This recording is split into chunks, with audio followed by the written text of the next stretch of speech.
नमस्कार जन टीवी में स्वागत है आपका। मैं हूं योगेंद्र। आप देख रहे हैं खास खबर।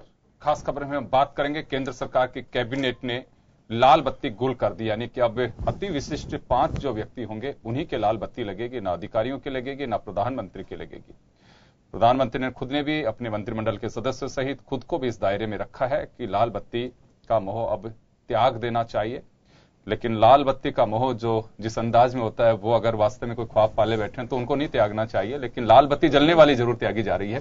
खैर, देर से ही सही हम आपको बताना चाहेंगे कैबिनेट का फैसला बड़ा फैसला कहा जा सकता है, ऐतिहासिक नहीं कह सकता मैं। दिसंबर 2013 में सुप्रीम कोर्ट ने साफ निर्देश दिए थे कि लाल बत्ती के दायरे को सीमित किया जाना चाहिए और नीली बत्ती पुलिस, एम्बुलेंस और जो इमरजेंसी व्हीकल्स जो हैं उनके लिए लागू की थी। लेकिन सरकारों ने इस दायरे को बनाए रखा और यह भी कहा था कि राज्य सरकार उस अति विशिष्ट व्यक्तियों की सूची को बढ़ा नहीं सकती हैं और केंद्र सरकार से 3 महीने में इस जो एक कानून था उसमें अमेंडमेंट करने की बात कही थी। खैर चलिए, देर से सही, लेकिन अब मुझे लग रहा है कि अमली जामा पहनाने का वक्त था और पहना दिया गया। सुनिए जेटली बैठक के बाद क्या कह रहे हैं। जो इसके कॉन्सिक्वेंशियल चेंजेस चाहिए होंगे अन्य रूल्स में, वो भी साथ में हो जाएंगे।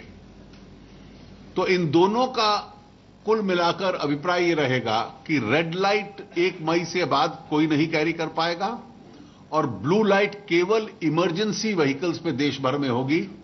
ना केंद्र ना राज्य सरकार के पास कोई अधिकार होगा किसी को विशेष अनुमति देने का या किसी कैटेगरी को स्पेसिफाई करने का।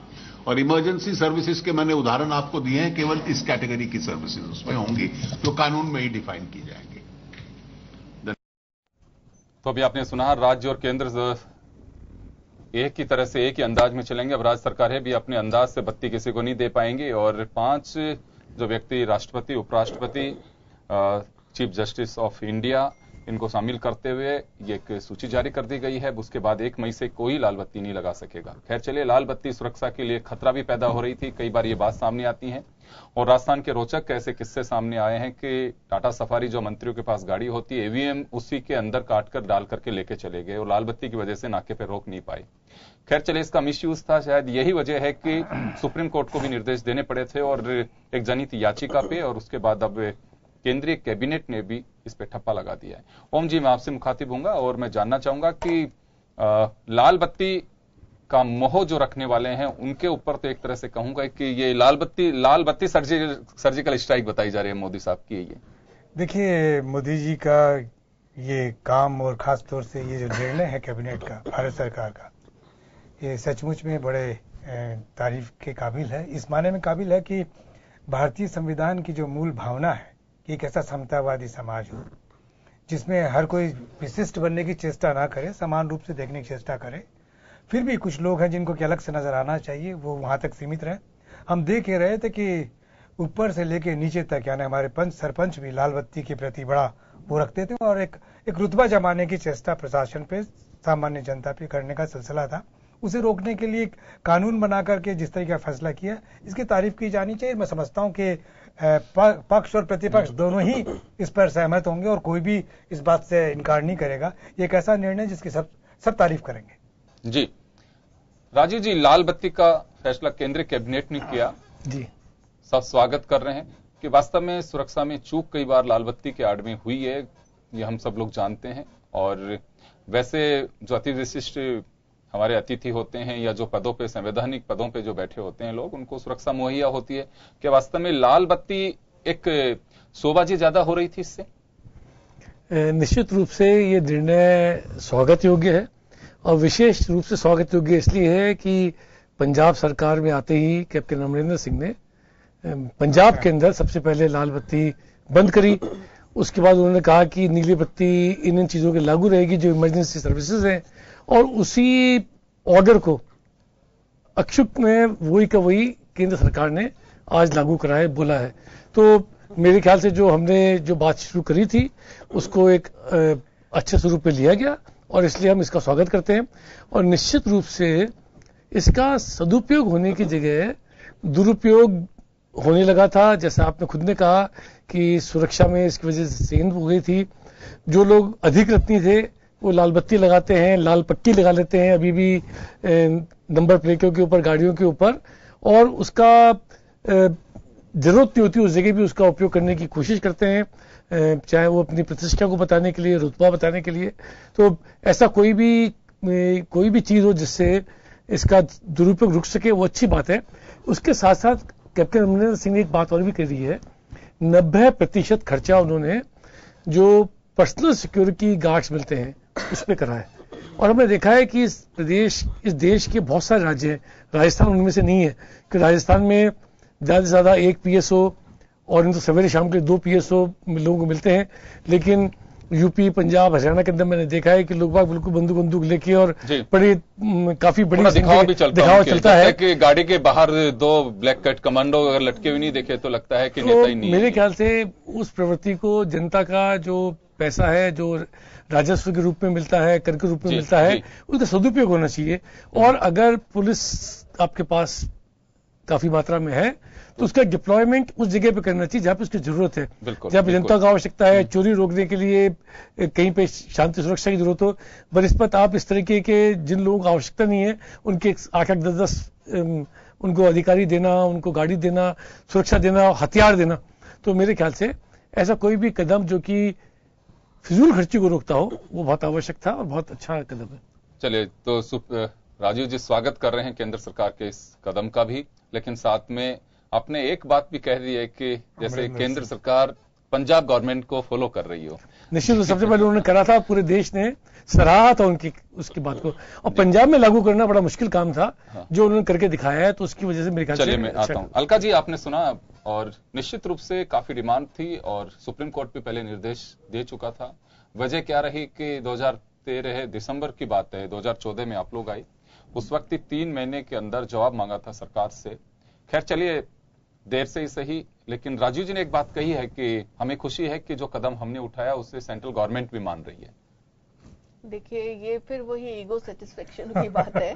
बाकी बहुत अच्छा कदम है, क्योंकि हमारे माननीय प्रधानमंत्री जी मानते हैं कि वो प्रधानमंत्री नहीं, प्रधान सेवक हैं, और उसी के अनुरूप ये लाल बत्ती वाला ही नहीं, बाकी भी उनके कदम देखिए, वो आम जनता की खुशहाली के लिए कदम उठ रहे हैं। और ये जो लाल लाइट वाला है, ये तो बहुत ही सराहनीय कदम मैं इसलिए भी कहूंगी कि मैंने कई ऐसे किस्से देखे हैं कि थैले में लाल लाइट रखते हैं और जो ये आपके टोल होते हैं, टोल नाके के पहले वो लाइट लगाते हैं, वापस थैले में रख लेते हैं। तो इस टाइप का मिसयूज हो रहा है। तो इसमें एक तो ईगो सेटिस्फेक्शन तो है, इसके अलावा क्रिमिनल एक्टिविटीज काफी होती है।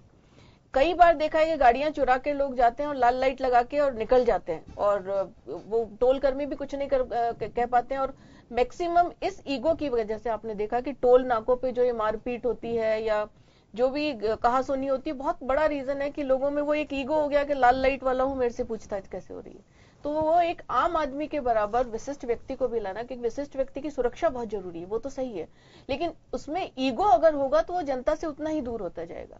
तो निश्चित रूप से एक सराहनीय कदम है, और जो जनप्रतिनिधि हैं उनको जनता के करीब लाने के लिए उठाया गया कदम। एक पेज है इसमें, जोगेन जी, एक पेज मैं खोल देना चाहता हूँ। पेज ये है कि सुप्रीम कोर्ट ने जब कहा कि 3 महीने में हमें इसके बारे में वो करके दें, तो 3 महीने में चूंकि कानून में संशोधन का कानून में संशोधन करने का, लेकिन 3 महीने में तो सरकार रही नहीं, उसके बाद में तो नहीं, वो सरकार तो 3 महीने थी, क्योंकि मई 2014 में गवर्नमेंट बदली थी। 13 दिसंबर सेंट्रल गवर्नमेंट तो 9 या 10 दिसंबर का ये। लेकिन जैसे ही मौका मिला तो अमरिंदर सिंह जी ने जिस तरीके से इसको लागू किया, इसका लाभ ये लेना चाहते हैं।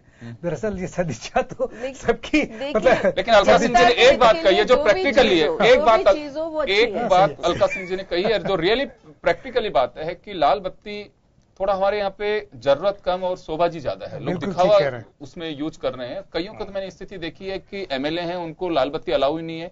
मैं भी एक नाम नहीं बताऊंगा, एक एमएलए साहब के साथ में गया था किसी फंक्शन में, उन्होंने बाकायदा ड्राइवर से पूछा कि अरे लाल बत्ती की रोशनी दिखाई नहीं दे रही, एक बार चेक कर कहीं बंद तो नहीं है। एमएलए थे वो, रियली ये तो वो दिखावा ज्यादा होता था। और जब ये बात कही कि जिससे हम करीब 200 मीटर दूर थे जिस फंक्शन में मैं जाना था, तो लाल बत्ती का मोह, और वो फिर जब भीड़ होती है कि हमारे नेताजी आ गए, तो मेरा मानना है कि अलार्मिंग और वार्निंग है उन लोगों के लिए भी कि वास्तव में जो जनता से थोड़ा गैप रखते हैं। अलका जी की बात का मैं स्वागत करता हूं, जो उन्होंने कहा कि एक लाल बत्ती के मोह में काफी लोग, एक जनता से जो गैप हो रहा था वो भी कम से कम दूर होगा। एक अपनापन होना चाहिए, जनप्रतिनिधि एक उनका अपना एक घर का एक व्यक्ति होता है। और मैं तो कहूंगा कि विधानसभा क्षेत्रों में वास्तव में एमएलए काफी अहमियत रखते हैं और लोगों के लिए ये रखते हैं कि एक झलक पाने के लिए उनके लिए तो वही प्रधानमंत्री होता है, वही मुख्यमंत्री होता है।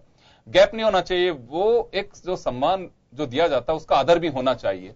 तो ये लगता है कि वास्तव में एक गैप, और फिर आइडेंटिफाई कर पाएंगे, चाहे टोल नाके से कोई लोग निकले, जब लाल बत्ती 5 ही लोग हिंदुस्तान के लगा पाएंगे तो निश्चित रूप से एक पता लगेगा कि कौन जा रही है। लेकिन ये अभी मुख्य जी हाँ, जब ये पता लग पाएगा ये तो क्रिमिनल एक्टिविटी हो चाहे वो दिखावा हो, इन सब चीजों पे लगाम लग पाएगी। नहीं, इसमें या दूसरे रास्ते निकाले जाएंगे कि क्यों पिछले दिनों हमने देखा कि कुछ एमएलए ने कहा कि साहब फायरिंग हुई है, कि साहब गोली कहां लगी, कि नहीं आगे से निकल करके चली गई थी। तो ऐसे रास्ते तो नहीं निकालेंगे। नहीं, अब ये संभावना नहीं है। देखिए, अब जिस तरीके से केंद्र ने ये आदेश निकाला है और साथ साथ में चूंकि राज्य सरकार भी यही सब चाहती है, सारी राज्य सरकारें चाहती हैं। मैं सारी से मैं कह रहा हूं कि जब अमरिंदर सिंह चाहते हैं तो राजस्थान सरकार भी तो स्वीकार करेगी, दूसरी भी करेंगे। तो ये एक अच्छी बात है जिससे सारी ये एक्टिविटीज रुकें जो अपराधी इसका इस्तेमाल कर रहे थे। हमने हमारे देखा कि हमारे जो परिवहन मंत्री हैं यूसुफ खान, वो उनको यूनुस खान, जब उनको रोका गया तो उन्होंने भी लोग नहीं पहचानते थे, लेकिन वो लाल बत्ती की वजह से, लाल बत्ती होते हुए नहीं पहचानते हैं। इस तरह का ईगो खत्म हो जाएगा और निश्चित रूप से एक बेहतर जिंदगी और बेहतर समाज नजर आएगा जिसमें लोगों में जो दूरियां हैं वो खत्म होंगी। या अच्छी बात हुई, ये उन लोगों के लिए भी अच्छी बात है जो वास्तव में लाल बत्ती की आड़ में या मतलब अपनी पहचान ही लाल बत्ती रखना चाह रहे थे कि मैं लाल बत्ती की गाड़ी में होगा तो मुझे लोग पहचान सकेंगे। मुझे लगता है कि एक बेशक थोड़ा सा आपको ये महसूस होता होगा कि लाल बत्ती हमारी छीन गई, छीनी नहीं है। मुझे लगता है कि आपकी अपनी एक आइडेंटिटी होनी चाहिए जिससे आपको पहचाना जा सके। आप वैसा काम करें, आप उस क्षेत्रीय जनप्रतिनिधि, आपकी पहचान तो पर्टिकुलर व्यक्ति के नाम से होनी चाहिए। लाल बत्ती क्या होती है? लाल बत्ती को पहचान, लाल बत्ती तो हम लोगों ने एक ओरा बना दिया कि लाल बत्ती होगी, लाल बत्ती मिल गई साहब। उससे क्या होगा? आपके हाथ पैर बांध करके तो पीछे बैठा रखा है, कुछ काम कर नहीं सकते हो, लाल बत्ती आपको दी हुई है। तो मुझे लगता है वो जनप्रतिनिधि जो वास्तव में कार्यकर्ताओं की इज्जत रखते हैं, और मैं तो कहूंगा कि जिन्होंने अपने क्षेत्र की इज्जत बनाई हो और जिन्होंने अपनी प्रतिष्ठा साथ में बनाई हो, वो लाल बत्ती है जो दूर से चमकती हो। सूरज कभी कहता है कि मुझे देखो कि मैं निकल आया, लोग कहते हैं कि देखो सूरज निकल आया। बात तो वैसे होनी चाहिए। एक प्रैक्टिकल जो बात मेरे को लग रही है कि चाहे मुख्यमंत्री हो, प्रधानमंत्री जी हो, कुछ मंत्री हो, हम लोगों को एयरपोर्ट